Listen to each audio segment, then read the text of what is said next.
Shalom, it is January 1st. Happy New Year. It is also the 87th day of the war between Israel, Hamas, and Hezbollah. It's really a war over our home. It's a long war. It's almost 3 months. And what we read in Haaretz, like many other Israelis are reading, is that Hagari, who was the IDF spokesperson, he says that the assumption is that the war will continue throughout all 2024.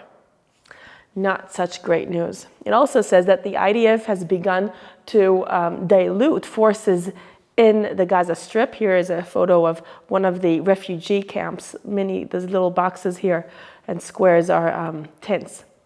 And the IDF is releasing large divisions, complete divisions in preparation.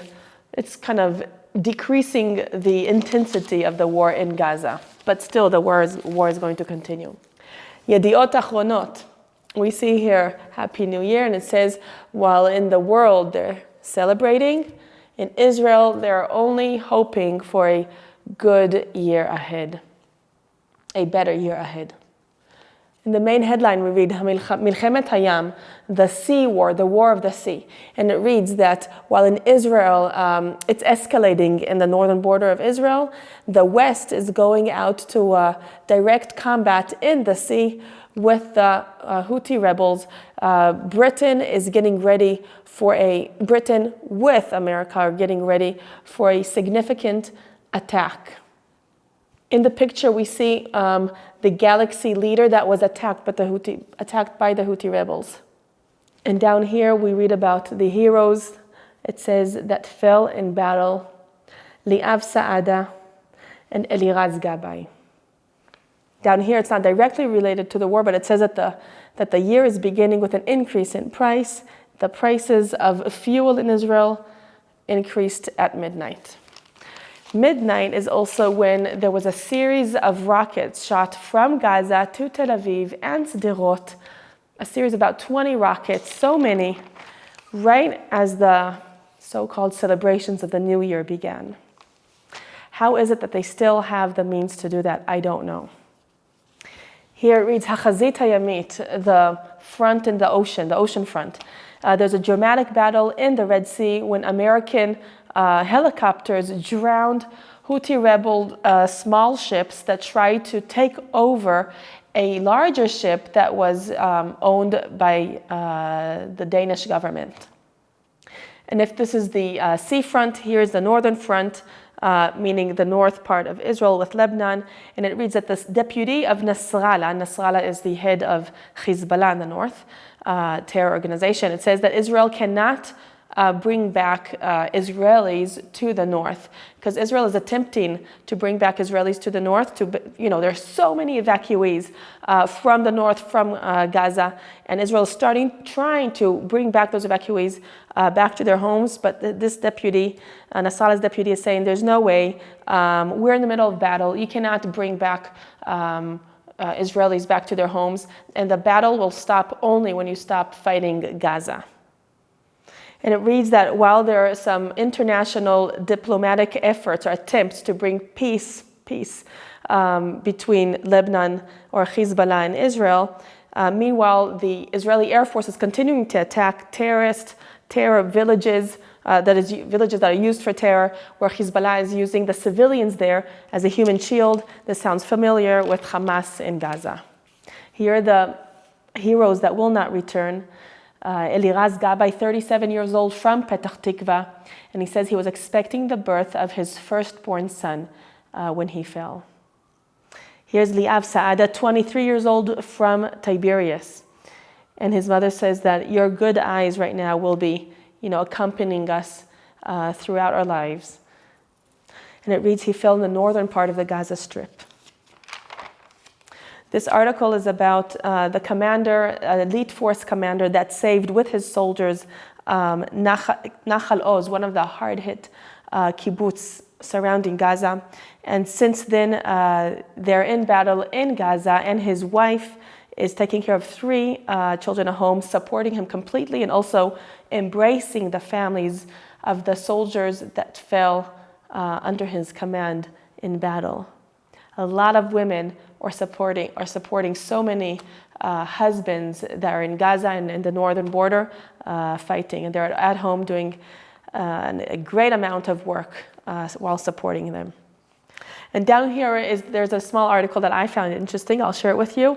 Itamar Ben Gvir, who is the Minister of National Security in Israel, he has directed to remove all types of meat, chicken or meat, from the meals that the prisoners are getting in the Israeli prison. These prisoners are terrorists. He says that it cannot be that while our hostages are starving in Gaza, our prisoners are getting these amazing, nutritious meals. Let's take a look on the menu that the prisoners eat. In the morning, they have tea, a vegetable, some bread with jam, or chocolate with white cheese or cottage cheese. In lunchtime, they get a dish with meat. It says with rice or with potatoes or some couscous and vegetables. And in the evening, they have bread, falafel, or hummus, or kidney beans. And in some of the meals, they also get eggs. So I like Ben Gvir's idea to remove the meat, because it's true, I agree. How is it that our hostages are starving in Gaza while our prisoners are getting strong and nutritious meals? And here we see another article that's sharing about the sexual abuse or even rape that was happening to women on October 7th. More and more details and more and more victims are coming out. As a large one came out in the New York Times, and here they quote, and they showed one of it in the yesterday's newspaper. So here's another article about another woman who was raped before she was killed. Before I move to the last news article in this newspaper, I'd like to bring to you a column yesterday written by Giora Island. He's a retired Major General of the IDF and a former head of the Israeli National Security Council, and he was a senior research associate in the Institute for National Security Studies. So Giora writes here about the effort, the IDF effort in Gaza that is not complete. Rather, the IDF effort, actually Israel's effort in Gaza is not complete. And he says Israel is working in Gaza with a military effort, but it's doing it well. But the problem is that in such a complicated and complex reality in Gaza, you can't just win with tanks and airplanes. He adds here a few other interesting things, and one of them is that Israel doesn't really use siege as a tactic. We take control over a city, but we don't really use the siege to control the enemy or to actually starve the enemy, while at the same time we could be helping the civilians with a humanitarian corridor just for the civilians.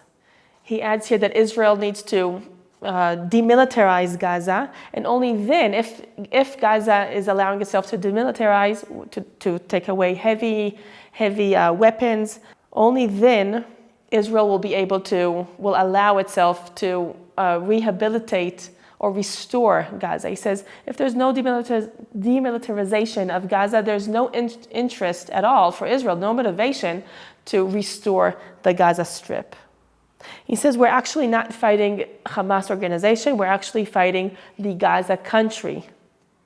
So to sum it up, Giora Island thinks that we need to be involving more tactics to win this war, not only in the military way with tanks and airplanes. So as I read different columnists and different news, I find myself agreeing with Giora Island, and I like him more and more. And why isn't he not sitting in the war cabinet in Israel? This last article that we're going to read for today is about the celebrations of the New Year throughout the world, but in Israel it's a little bit different. We're kind of noting it or announcing it. There weren't major celebrations at midnight. In fact, we heard those bombs near Tel Aviv rather than fireworks. And it says Israelis and Jews throughout the world are remembering the hostages, the fallen ones, and the murdered of the massacre of October 7th in this war. And many yellow lights were lit, as yellow symbolizes these days the color of the hostages. And we see here different pictures around Israel.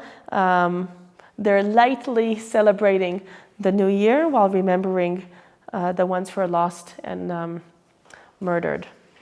Okay, here, picture number 5. This is in Australia. In the background, we see the fireworks. And here, Jews or Israelis, they're holding the hostage photographs, remembering them and praying for their return. And down here, it says that 2023 is a year that we'll be reliving again and again. And it's a year that we thought we knew our borders of Israel and Judea, but in fact, we learned what are our real boundaries, and we found ourselves fighting for the boundaries we thought were trivial in the north, in the south, and in the east. So this is the news for today, for January 1st. For more stories, go to All Israel News. You can follow us on social media, follow our YouTube channel, subscribe. You can like this video. If you liked it, please share these stories with your friends and family. This is Rotem Magen for All Israel News.